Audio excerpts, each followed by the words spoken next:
Heritage Park behind us. That's where we were in that Norwegian house. And if you walk this way, you get to the Vesterheim Museum. What's really interesting, this Heritage Park, this is kind of new. I was here at Nordic Fest this past July, and the gardens were out, and they had all these vendors along the way. It's just really a celebratory area of Vesterheim. But I just got to show you this. Okay, so there was a ship. It was called the Restoration back in the 1825. It brought more than 52 immigrants from Stavanger, Norway, here to the United States. The conditions that they traveled on, it's just really hard to fathom what they did. But, so they did the size, Cammie. How does this work again? Yeah, this is the replica. This is the size the size. Of that so if ship. you go on one side, I'll go on this side. 52 people crammed onto a ship this size. And, you know, it wasn't like luxury first-class travel. I mean, it took them weeks to come over across the Atlantic, but that was in 1825. We're going to be checking out another really cool ship inside a little later on in the show. Smaller than this one. A little small. Two guys traveled the Atlantic on that. And it's amazing. We were actually, Cammie and I were fascinated. How did they cook? How did they make coffee on this little wooden ship? But we'll show you how they did that as well. Okay, so we're going inside now. This is the Vesterheim Museum. Thank you so much, Andrew. We're going to be talking to Andrew over there in just a minute, too. I'll let you go first. And we have the president of the Vesterheim, Mr. Chris Johnson. How's it going? Velkommen til Vesterheim. Thank you. How do I say thank you? Tusen takk. Tusen takk. Tusen takk. We're glad you turned the heat on in here, by the way, too. So, Chris, we're going to chat with you in a little bit because there's a pretty special boat just through this doorway here. You bet. Okay, so we're going to chat with him in a bit, but we have Siobhan Marlowe right over here. She is the organizer here at the Vesterheim Norwegian Christmas. Thank you for being here with us. Thank you for being here. So we have a pretty big weekend coming up, and it's Saturday, right? It is Saturday. What can folks expect if they do come to Decorah? They can expect all sorts of things. It's going to be a great weekend at Vesterheim. We will have indoor and outdoor activities, including well, you saw the goats outside. Love the goats. There will be hot chocolate and Scandinavian s'mores, which are a Vesterheim tradition. There will be, and lingonberry soft, which is a lingonberry juice. Okay. And then we'll also have, outside we'll have the Yule Tree Fest twice during the day. That will be at 11 o'clock and at 11:30 and 1 o'clock. Okay, so what does that consist of? That consists of songs and dancing around the Christmas tree, and they'll decorate the Christmas tree. And then we will have a visit from the Yule Nissa, who will bring gifts for children. He's the celebrity, right? He is the celebrity. His identity is unknown, but he is the celebrity. You'll know him by his long beard and the burlap sack on his back. So if you're bad, do you still get a gift like in our tradition here? Yeah, you have to be good. I mean, should I be worried? Is basically what I'm You should be worried. Right. I'm trying to be good. I'm trying to be good. Keep trying, because he does have some coal. Oh, I would get the coal. I'm just saying, Cammie, chicken. So, but this is really going to be a big celebration down here. It is. Again, at It Vesterheim, is. American Norwegian Museum. We are just really looking forward to So It's they gonna be gather a around the great tree. day. It's kind of like the Grinch. In the Grinch, when everyone Yes, sings around the tree. everyone That's sings just what around I'm the thinking tree. of. Yeah. Yes. Yeah. And there's crafts too, right? There are kids' crafts. There are crafts for pretty much every age of child. And you can see some of them back here. There are going to be, there will be some paper cutting crafts to coincide with our papier clip exhibit upstairs. And there are the little Nissa dolls, the little yarn Nissa dolls. The wheat, that is a tradition as well. A lot of Norwegian traditions. Yes, that's really everything you're doing here this weekend. Yes, and then there's also a little, like a scavenger hunt. Can you find activity for kids related to Christmas? And they can walk around and take out the cards and look around and see if they can find those objects. Fantastic. Well, Siobhan, thank you so much. Thank you. Can you mention quickly the prices?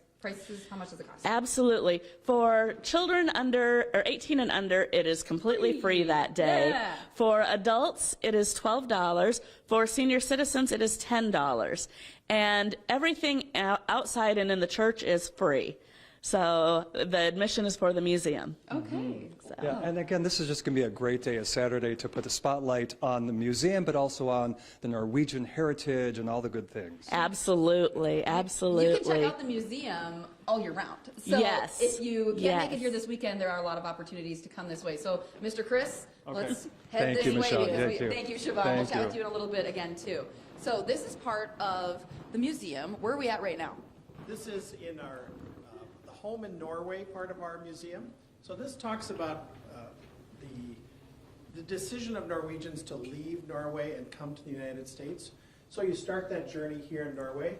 And so the home in Norway here represents a typical home that you would find in Norway in the 1800s, around the time when Norwegians were kind of the height of Norwegian immigration to the United States. Okay. And is this a replica, or is this like an authentic or real? This is a replica, but the furnishings inside are original wow. as well. Yep. And tell me about some of the furniture we're looking at right now inside, some of the original. So one of the pieces that you see in here is by the fire. This is a kubastool. what? A kubastool, and it is it's carved basically from a single tree trunk, but it would be a chair that the family would use. You see various containers over here that are handmade containers. One of which you can see there's a small bowl there with two heads on either side.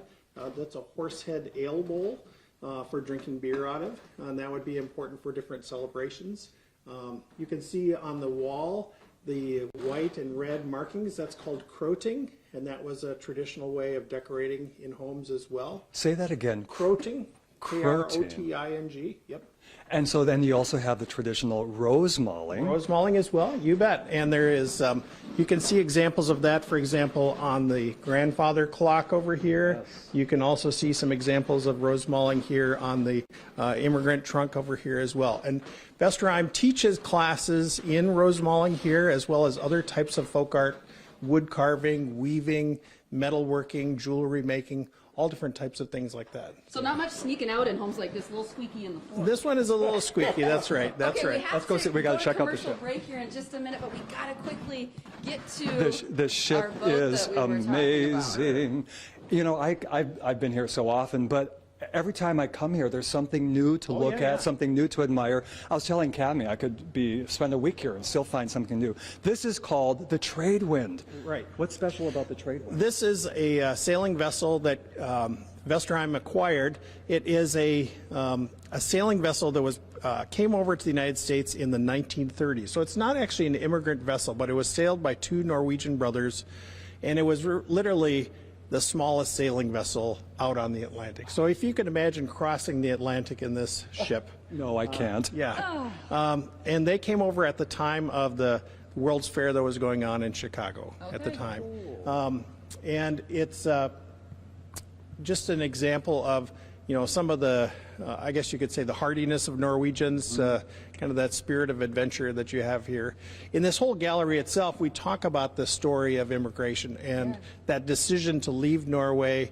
What would you have to bring with you when you made that decision to come over here? What would you pack with you? Because you were going to be starting a new life over here in the United You're States. leaving your farm, your home, your family. All of that, yep, exactly. A lot of history. Exactly, you bet. And it's an important part here in the upper Midwest. There's so many different Norwegian Americans.